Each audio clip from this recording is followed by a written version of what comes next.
Hi, beauties. It's springtime here in Oregon, and Easter just happened, so there's a lot of rebirth and resurrection in the air. Um, what's really in my heart to speak to you a little bit about and to share time with you inside of is this journey of the descent and the resurrection. And what I would call the descent is what we can also call the dark night of the soul. It's a time where we descend. We enter a darkness where things are stripped away one thing at a time. Things that we counted on, things that we believed in, things that we thought we needed or that we do need. It's the initiation that you don't want. It's an initiation not that we choose, but one that's often visited upon us. It's the unexpected divorce. It's death. It's illness. It takes many forms, but it's usually an unwanted and unexpected initiation that we're thrown into. It has a soul forging potential inside of it that is its ultimate movement, that's its ultimate purpose, but it is often brutal. There's no need to. Giving sacred context to it doesn't mean that all of a sudden it becomes easy. You know you're in the descent or in the dark night of the soul, and it is hard. And when you're suffering and there's pain, and sometimes it feels like you can't get out or you're not going to get out. And I'm just emerging from my biggest dark night of the soul ever. And it has really cracked my heart open to all of us who are going through it on any level. And just brought this deep desire to share at least a few things that may ease or bring some balm to the journey for you, or to the journey that you're supporting for other people in your life. So, the descent, the initiation you don't want. It can be anything from mildly challenging, very challenging, to totally annihilating. The ultimate purpose of it is that we descend for greater power and greater love. Know somewhere inside of yourself that you were made for this too. This isn't a mistake. This isn't meant to take you down. This is a part of it all. So you were made for it. Okay, it doesn't make it easy necessarily, and it certainly doesn't bring all the answers right away. You have to endure, and you have to walk the journey of the descent. But still, you were made for it, and you will emerge. The descent moves according to the natural law of life, death, life. Not life and death, and then more death and more death and more death. Right? It's life, death, and life. And I know that it can be really hard to believe that in the depths of it. But if you can find somewhere to have faith, just anchor a little bit of faith in natural law, in the mythology that has penetrated and permeated our entire, millennia of various spiritual traditions and cultures and belief systems, there is a natural force in creation that supports the resurrection, that supports the re-emergence from the descent. You don't have to make it happen. It's not your job. All you could really do during the descent is surrender and be as gentle with yourself as you possibly can. This is a time when you learn how to hold yourself, how to walk with yourself through difficulty, when it's not fun, and when it requires a bigness of you. And yes, a depth of surrender. So the life-death life cycle is one thing that you may be able to find an anchor in, even when you feel disoriented and lost in other ways. Inside of that, one of the ways, you can't just make the resurrection happen. You can't just pop out of the descent. It has its own timing. It's a soul-making process. But you can cultivate and nourish a connection with the resurrection and with paradise, even when you are in the midst of this, and it will ease something. A lot of what happens in the descent or the dark night of the soul is, on top of the suffering that we're experiencing, or on top of the challenge of the experience, we add all this angst. So the angst of feeling separate and isolated from all good things and all paradise forever, or the angst of worrying over it or trying so hard, resisting it and trying to make it go away. What we want to find are ways to just make it as suffering less as possible. How can we not add more to what is already asking a lot? So one way is to nurture the resurrection, nurture the presence of the resurrection and the rebirth, even as you are in the depths of your descent or your dark night. Always, when something is dying, something is being born. And that might feel like your whole life is falling apart and there's one little tiny sprout peeking up, like over in the left-hand corner of your awareness, right? But give her your attention, nurture her, find where it is. If you just ask the question, what is emerging? Okay, all this, it's clear what all is falling away. It's clear what's being stripped down and taken. But what is emerging? Can you find anything? And can you nourish that with your awareness? Right? So that there is some part of you that is being nourished in that way, and so that you can start to align with the golden thread of the reemergence that is coming and that is already building itself, even as the descent is happening, even as the dark night has descended.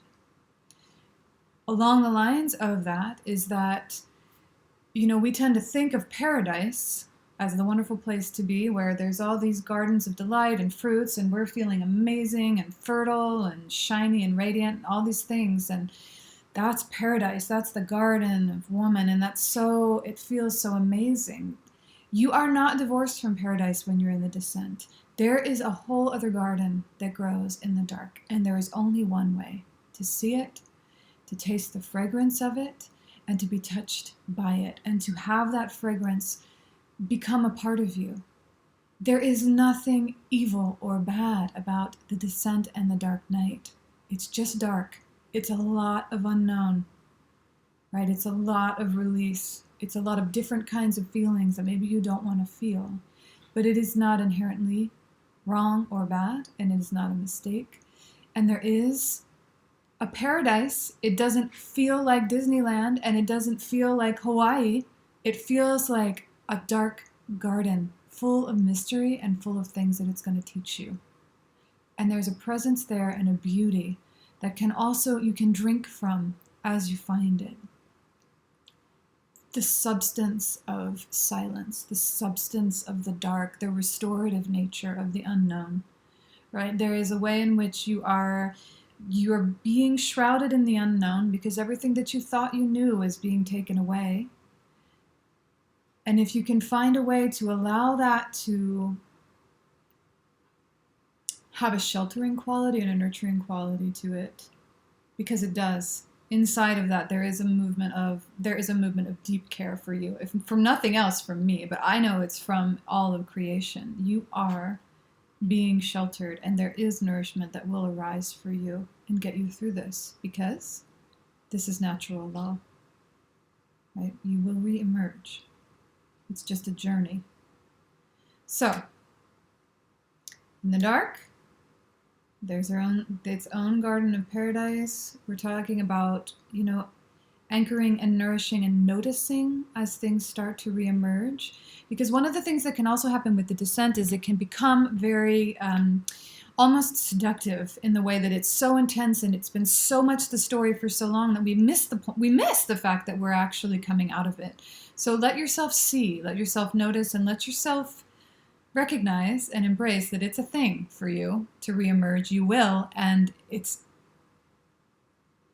like, let yourself have it. Let yourself notice when it's happening. You are never meant to stay in the descent forever. So, another piece I would love to offer you that for me is huge, and it comes from my own deep desire, like my own sense of protectiveness around you and around the heart. It's that when you're in the descent, you are also in one of the most deeply vulnerable times of your life. And when you are vulnerable, only things that bring clarity or comfort are welcome. or even appropriate in your space.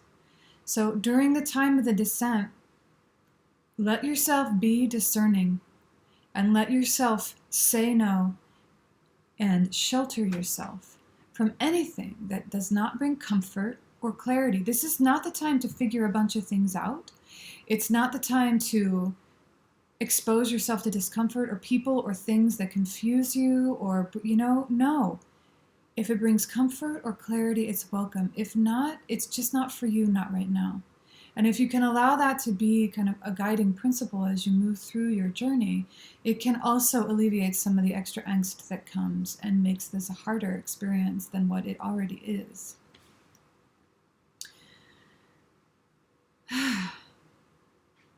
Finally, what I want to say about the descent is that what it will make you as a woman or a person of substance.